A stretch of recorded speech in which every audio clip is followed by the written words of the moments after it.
સદગુરુ મહારાજનો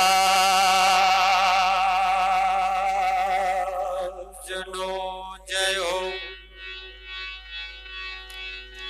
બાપુ શ્રી વકીલ રામ મહારાજનો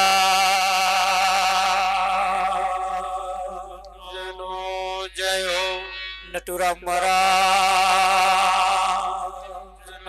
જય હો. નિરાંત મહારાજનો જય હો. પધારેલા હરિ ગુરુ સંતનો જય હો.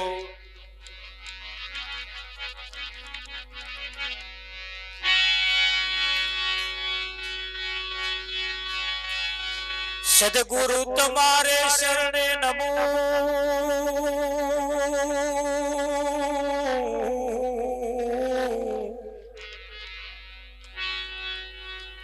અને માગો પ્રેમ પ્રસાદ.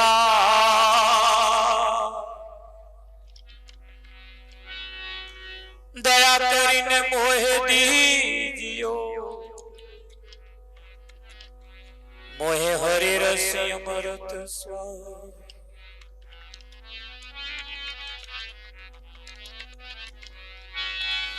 गुरुजी समा नहीं देवता, गुरुजी समा नहीं को.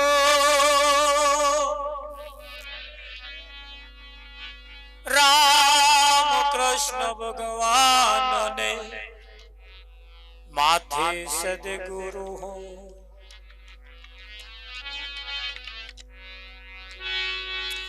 एक घड़ी आधी घड़ी ने बड़ी आधी में पुनिया.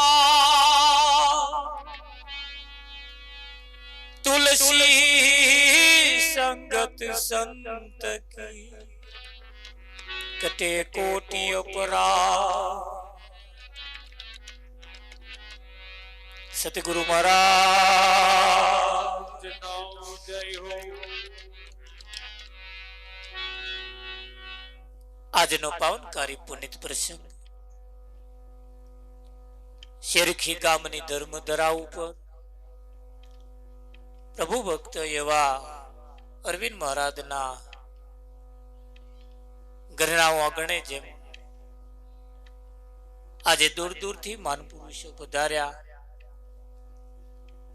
તેમના દર્શન કરી તેમની સેવા કરી આ અવસર એક તમને મને જે મળ્યો છે એ પરમાત્માની પ્રાપ્તિ માટે મળ્યો છે.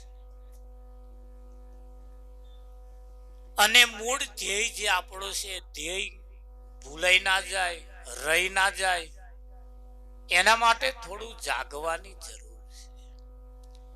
કહેવતમાં કહ્યું છે કે જાગતાની પાડી અને ઊંઘતાનો પાડો. અને કહેવતની યાદ રાખજો, જીવનમાં ઉતારતા રહે. પણ હોભરીને પડી ના મિલતા થોડું વિચારવા જેવું છે. જાગવાનું કેવી રીતે કહ્યું? ખાટલામાં પડ્યા પડ્યા જાગવાનું એવું નહીં કહ્યું. એ જાગવું પડશે અને જીવનમાં જાગવું પડશે. આ માન પુરુષોની એમની માર્મિક વાણી છે, એમના માર્મિક શબ્દો છે. રમણ એ શું કહેવા માંગે છે એ તરફ આપણે ધ્યાન રાખવી પડશે.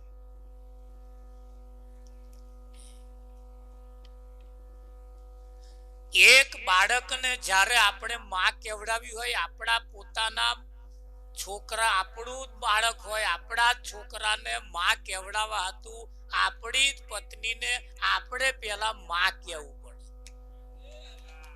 કે માં. આ માં થાય આપણે.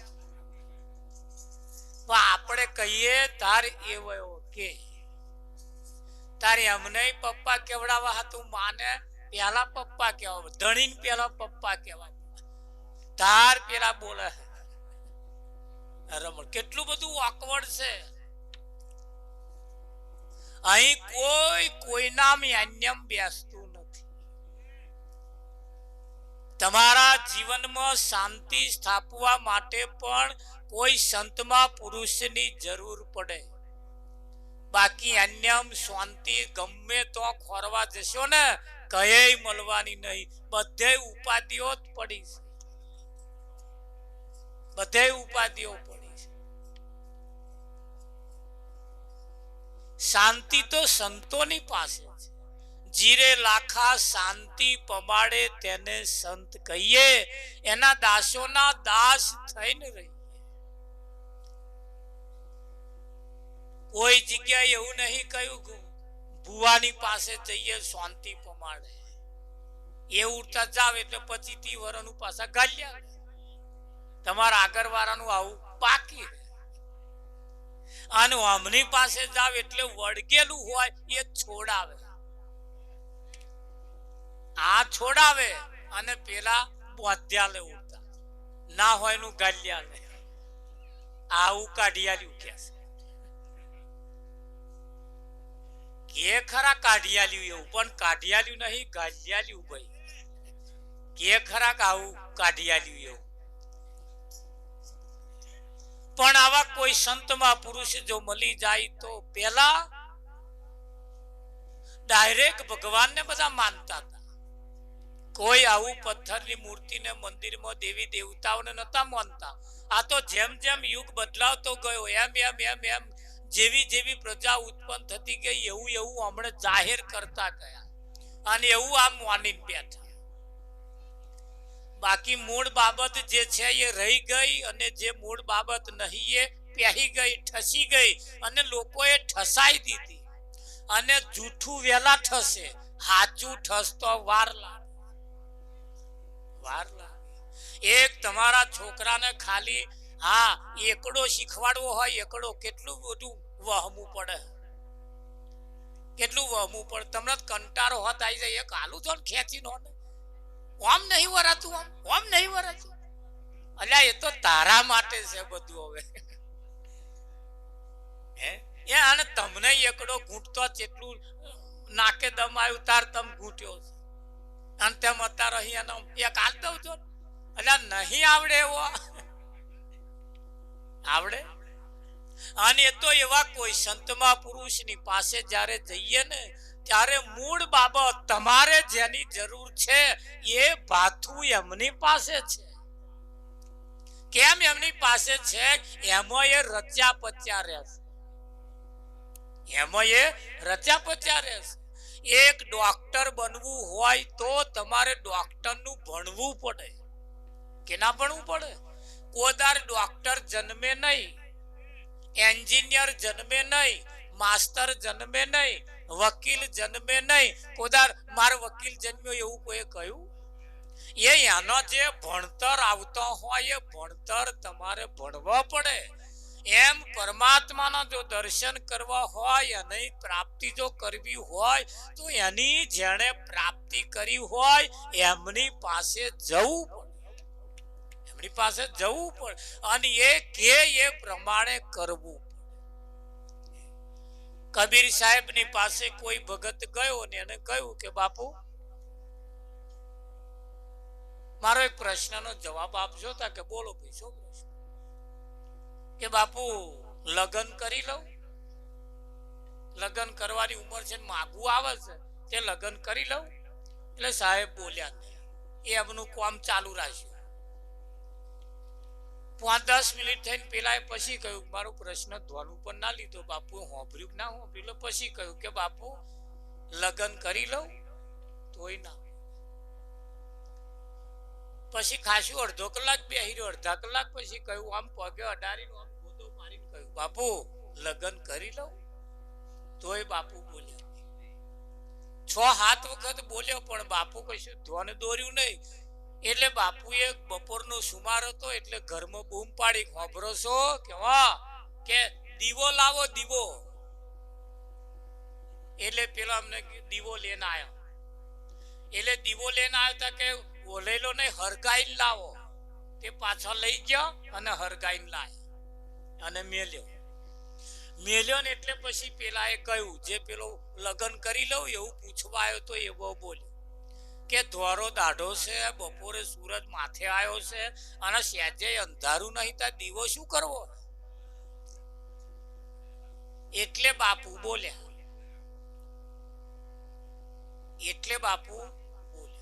કે આ પ્રશ્ન તે જે કર્યો એ આ દીવો લઈને આવવા વાળાને કરવાનો હતો, તારે શું કરવાનું? આ પ્રશ્ન તારો હે? તાકે ના બાપ, હારું તારો પ્રશ્ન નહીં, તાકે ના. આ પ્રશ્ન કોનો હે? જે દીવો લઈને આયા તો એમનો. એવો એ બોલ્યો? તાકે ના બોલ્યો. હા, આવા જો મળી જાય તો લગન કરી લેજે, અને આવા જો ના મળે ને મય ખટપટ કરે, શું કરવો હે અત્યારે?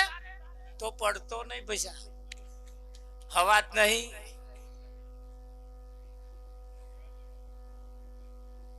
તો ના પડતો પૈસા નહીં, મજા આવે. એટલે એ સમયના સદગુરુ જ્યારે એવા કોઈ મળી જાય, અને એ કબીર સાહેબ એવી પ્રેક્ટિકલ કરી. હવે સીધે સીધું કશું વાતચીત કરી હોય પેલા ના સમજાય ને, પાછ આ ઉતાવળી આયા હોય પાછ એમના મનમાં એમ કે હા કે તો પછી પડું વાંધો નહીં, પછી એ તો બધું બાજી સંભાળી લેશે. ના સંભાળ લે એવું. એ મહારાજે પ્રેક્ટિકલ કરી. શું કર્યું? પ્રેક્ટિકલ કર્યું. તમારા બાળકને તમારે કશું બતાવવું હોય, શીખવાડવું હોય, કશું જોઈતું હોય, કશું માગવું હોય, એટલે એને એ વસ્તુ બતાવવી પડે. હું એને એમ કહું વાડકું વાડકું કરો, એવો ના લાવે, એ નહીં ઓળખતો વાડકા.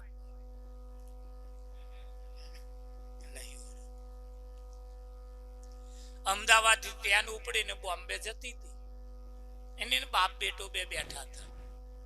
એક 25 વર્ષનો છોકરો બેઠો હતો ને એના પિતા બેઠા હતા. તે છોકરો કશુંક આમ બારીએ રહીને જોઈ રહ્યો હતો, એટલે કશુંક આવે ને એટલે એના પપ્પાને પૂછે, પપ્પા આ શું? તો કે બધા ઝાડવા છે બેટા. એમ પૂછે. ગાડીમાં કશુંક આવે, કશુંક આમ. તો કે પપ્પા આ શું? તો કે બિસ્કિટ વેચવા વાળો, પાણી વેચવા વાળો. આવું બધું કે તે 1 કલાક સુધી એને પૂછ જ કરી. એમની સામે એક અમારા રાવજી મહારાજ જેવા, તમારા જેવા કોઈક બેઠા હતા. એમણે કહ્યું કે તમારો છોકરો ગોંડો છે કે?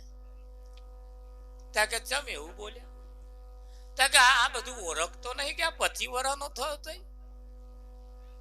ધ્યાન રાખજો હા, નંબર તમારો ના આવે. આ 25 વર્ષનો થયો તો આ લેમડા નહીં ઓળખતો, ઝાડવા નહીં ઓળખતો, આ પાણી વેચવા વાળા નહીં ઓળખતો. આ 25 વર્ષ ચો કાઢ્યા? એટલે મગજનો ફેલ છે.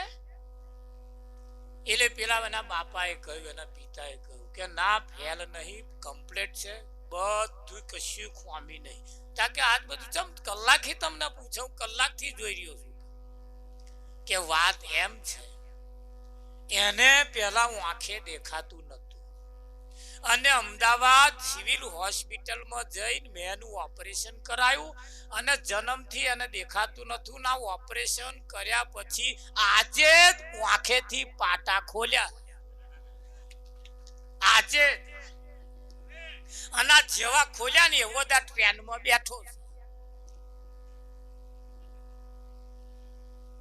શું કેવું તમારું? આવ્યું 70 વર્ષનો વણો વીતી ગયો ભાઈ. આ આંખે જે દેખાવા વણે જોયું જ નહીં હજુ.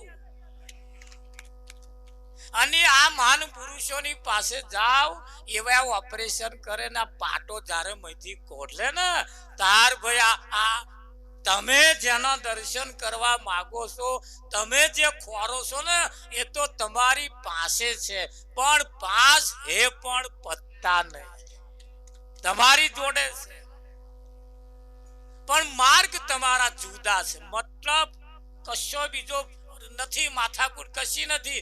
માર્ગ, રસ્તા જુદા છે. સંતોના રસ્તા અને આપણા રસ્તા એમાં જુદા ફેર છે. એટલે આ સંતોના રસ્તા જે ચાલ્યા, એને જે જરૂર છે એ એને પ્રાપ્ત થાય છે.